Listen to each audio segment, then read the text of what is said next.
Is there such a thing as an immune system supplement?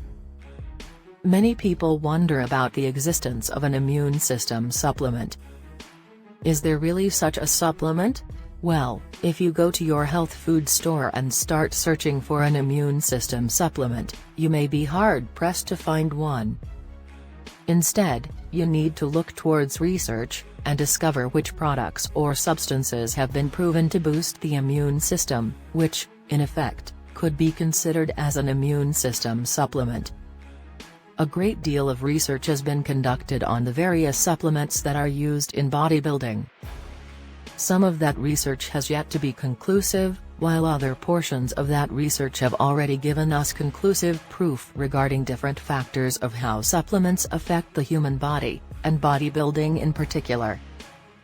You would be amazed at the number of people who don't realize that the immune system plays a vital role in the process of bodybuilding.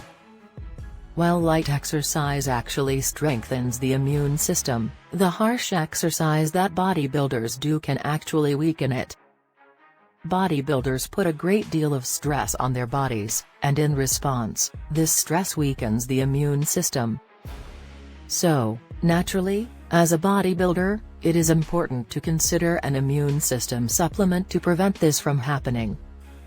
In this research we have also learned that whey is important to bodybuilding, for numerous reasons. One of those reasons is that whey protein isolate has been proven to have a positive effect on the immune system. In fact, when choosing between a whey protein isolate and a soy protein isolate, the whey often wins because of its increased positive effect on the immune system. This research was conducted on 2 groups, consisting of 30 people, with 15 in each group. One group was given 30 grams of whey protein isolate twice each day, and the other was given 30 grams of soy protein isolate twice a day. The test continued for 12 weeks. What was learned in this study is that the group that was given the whey protein supplement had increased levels of glutathione stores. This is an indication that the immune system is strong, or stronger. On the other hand, the group who had the soy protein isolate had lower levels of glutathione stores, indicating that their immune systems were actually weakened, or weaker.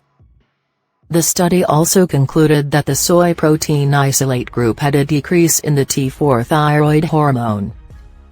At the same time, however, the amount of body fat, cholesterol, and triglycerides remained about the same between the 2 groups. What this tells us is that in some areas of our health and body function, there is no difference between using whey protein isolate and soy protein isolate, but when it comes to the immune system, and immune system supplements, whey protein isolate is definitely the way to go. So, instead of looking for an immune system supplement in your health food store, look for a good whey protein isolate. Thank you for watching.